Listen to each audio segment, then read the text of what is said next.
Alright, we're about to bust some more wood.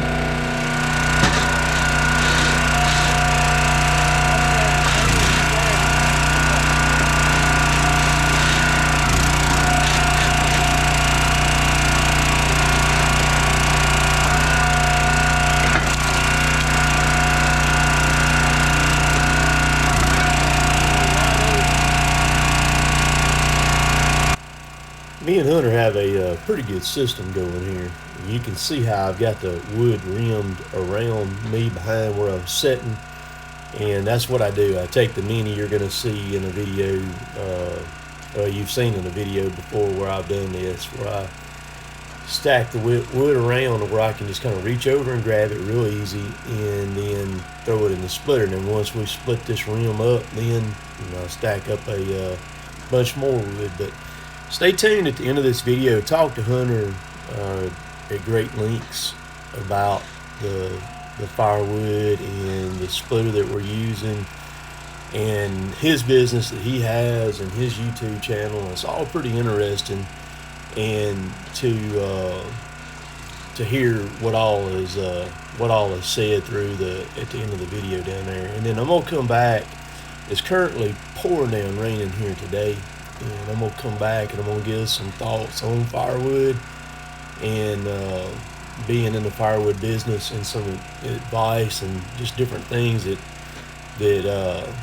I figured out here just real quick, and that may or may not help somebody, I don't know. But so hang tight and enjoy the video.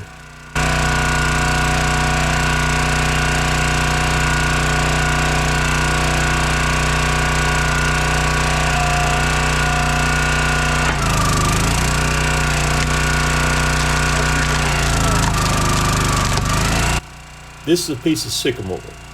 Sycamore is tough, very tough. It's you can hear the splitter when it goes to make the first split. It loads up pretty good, but it'll go on. It'll push on through it and get on through it. I've actually got a jam up video from this sycamore tree that I filmed. This was a crane job that I did back in October, and that's where all the sycamore came from. However, I do not have it edited up. It's going to be a very complicated video, and if it works out, I hope to have this video edited. And that's the reason why y'all hadn't seen it yet, is because I don't want to edit it. I want somebody else to edit it for me. So hopefully that'll work out here in the month of January, and y'all can see that video.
So tips on this big stuff like this: just go ahead and half it, and then spin it. Don't worry about if it has fiber still holding or anything. And then when you start working the halves on it, work it to where the split pieces that you're going to be discarding end up on the side where your piles are. It's very tempting to start it. So like what I'm saying is where I'm starting with the right side of it right now, you wouldn't want to start with the left side of it and have all your pieces falling over here on the left, because then you got to move them from over here on the left back over across the splitter in the pile. So roll it, and again, don't worry about the fibers holding, because as you work through that thing and you moving around, they generally rip and tear out anyhow as you're going through it. And just keep those pieces on that side that where you're stacking or feeding them in a bucket or a trailer or whatever, whichever side it is. Keep them on that side and make it keep the work as minimal as you can on this.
right there. I'm push that pin all the way in. That keeps from turning. So y'all hear the rattling on this thing. It's this pin right here. So I crammed a piece of wood in there just then, but what we're talking about doing is knocking that pin in, putting a little tack right there to keep it from rattling, because that thing's in there rattling, spinning around. So you bought this splitter last year, right? Wasn't Yes, it? sir. Last year, what did you get? About 700 for it, you said? 700. So this is Hunter's splitter. He got it off of a Facebook marketplace and picked it up, gave 700 for it, and now I think these things are currently about $1,400. You can't, for what you pay for this thing, you can't really beat it. It's a jam up splitter. It'll split. It doesn't matter the size of it or anything. It'll get it. We actually got us some paint marks on it now for different distances. That's 17 and that's a 20. That way we know if it's 17, it goes over there in that pile over there. But I'm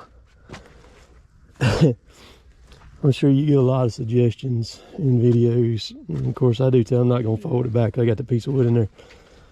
There was one guy made 3 comments the other night and on the video talking about, and all 3 of them were close to the same. They were different. But he said, we need to be splitting with this thing. He had a different splitter though. Yeah. And that's the thing. You don't know. The splitter right here, the way that Hunter and I are doing it, is the best way to split with this machine right here. If you fold that thing down to where you're splitting horizontal with it, you've got to hook it to something because it won't stay down. It wants to rear back up. And then when you split, well, you've got to get the rounds up there on it. Good gracious. I can't imagine picking one of them things up and putting it up there. Well, we did it with the Mini one time. We tried it with the Mini. That didn't work because when you bust them then, you got the motor right here, gas tank, and then you got the filter and the pump and everything's falling over here. I guess just people just like to suggest things, you know. They always gonna suggest it. I know it. Trust me, y'all trust us. We're doing it the best, the most efficient way that we could possibly do it. So Hunter's got a YouTube channel. He's had it for a while now. It's called Goodman Lawn Care. Good Man, Goodman Lawn Care. So here in our area, what you cut 80 yards this past year? 85. 85. And of course, this is the off season. Doing a lot of leaf jobs, right? Leaf jobs, hedges, mulch, everything. So you do it all. You do landscaping, plant bushes, shrubs, all that kind of stuff like that. You can even go through him to get tree work from me if you need to. We do a lot of jobs together too. Y'all seen that? Yeah. So during his off time, the firewood stuff, it makes sense because I can get the wood. I can roll the wood in here. That is not a problem. And then we can bust it up. And so we're just kind of testing the waters with this because, like I said, this is his splitter, and we sell rounds or split wood or delivered, or you come pick it up, whatever you want to do. This is what we split in the last couple of days, just burning the tank through the splitter each time. That'll be the third tank of gas that we've burnt through, or will it be the 4th one? It's probably the 4th. 4th tank, okay. This is the 3rd time we split this week. That's right, yeah. So we ran the tank last week. We're gonna do a little different this next year. We're gonna stay on top of it though. We're gonna try to bust this stuff up as we go through. We're gonna see how this wood moves. What you loaded? 3 loads yesterday, right? 3 loads yesterday. 3 yesterday, and it's supposed to get real cold next week. If it rolls and we move the wood, then I'm gonna make a move and do something different with a splitter. We'll still have this one, but we will go more of a commercial route on a splitter, one that'll show enough, walk the dog. I'm not saying that this one won't or anything, but something that will be a little bit better suited for us. Well, and there's a few things on this one that's just not quite where we need it to be. You know, there's a few things that could be a little bigger, like that plate. and the wedge are not quite big enough, and so on a bigger splitter it'd do a little bit better. What he's talking about, this plate right here, it really needs to come out about 6 more inches out here is what it needs to do. If you're splitting small wood like that right there, which they're probably figuring most people that buy this are going to be splitting wood like that, it would help. You know, it's fine with that right there, but when you get into the larger stuff like these rounds here, you need a little bit more of a plate. The wedge needs to be, 4 more inches at least out. Yeah. But as far as well built, I mean, the frame on this thing, you can look at the welds on it there, and this thing is solid. It's not going anywhere, but it's just those couple of things like that. And don't use any gas to, I mean, my goodness, if you run a tank, if you're a 1-person dude and you run a tank of gas through that thing, you've done. Shoot, we run out of gas before the splitter does. If it was 2, and I mean, we were rolling. Man. I mean, that cylinder would be so hot, but you could take 2 of these things, you know, under $3,000 now. And if you had 4 people, boy, you sure enough would roll through it. But we're, like I said, we'll do something different probably before this next year. We don't have a whole lot more left to split. Our goal is to try to get all of it, or just about all of it, kind of knocked on out here to where I can get this area kind of cleaned up a little bit where it'll start back healing. But so if you're in the area right here in our local area, mainly Columbus, New Hope, Caledonia, the edge of Alabama, which would be Ethelsville, toward Millport, and you need somebody to take care of your yard, a hunter can do it on a weekly basis, every 2 weeks or whatever. He can do one-off deals, like if you got something that's like bad, awful, and come in there and make a price on it and do a one-off deal where he gets it situated and fixed up, do a lot of shrub removal, completely clean up on that, taking them things down. We've worked together on some of those jobs where he's gotten them, and I bring the chipper and we chip it up real quick, because them stupid shrubs, man, they take up so much room on a trailer. It's better just to feed them through the Miss Piggy over and let her eat them and do that. But so if you're in the area, you can get a hold of him by emailing me, and I'll pass your contact information off to him.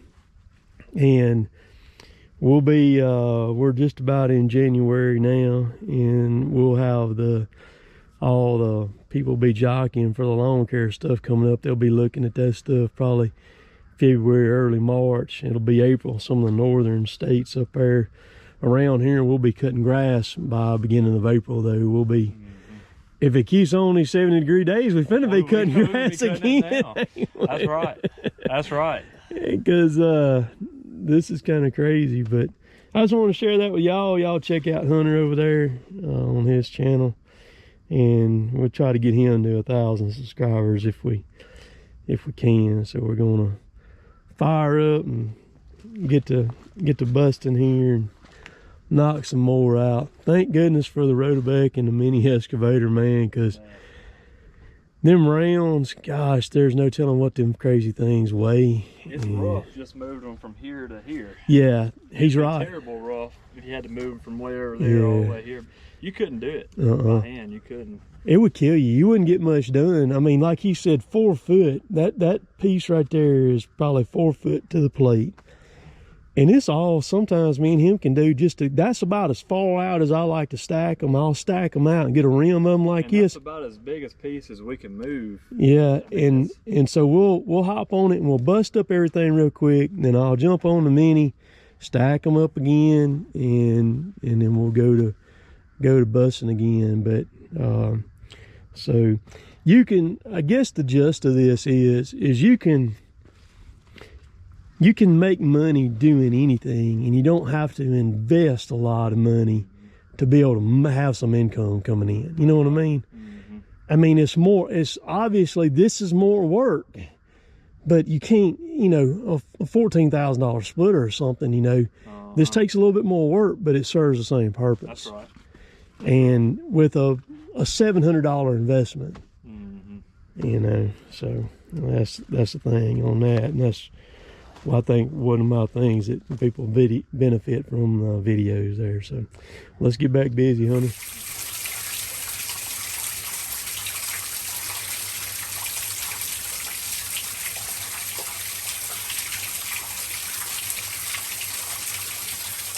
So the biggest thing about the firewood is, which I don't have any trouble with this, I said in the video, is having a supply of wood coming into you. If you're wanting to start up a firewood business or you're wanting to get into it, probably one of the best ways to get wood is if you're local to a tree service that's nearby, they can bring you wood in, and a lot of stuff they're going to bring you in is probably not going to be very desirable. It's going to be really knotty and things like that. And you beggars can't be choosers. You got to take what you can get. And if you got a good splitter, you can still split that stuff up. Even the knotty stuff, you can bust it up and turn it into usable wood. And me and Hunter have done that.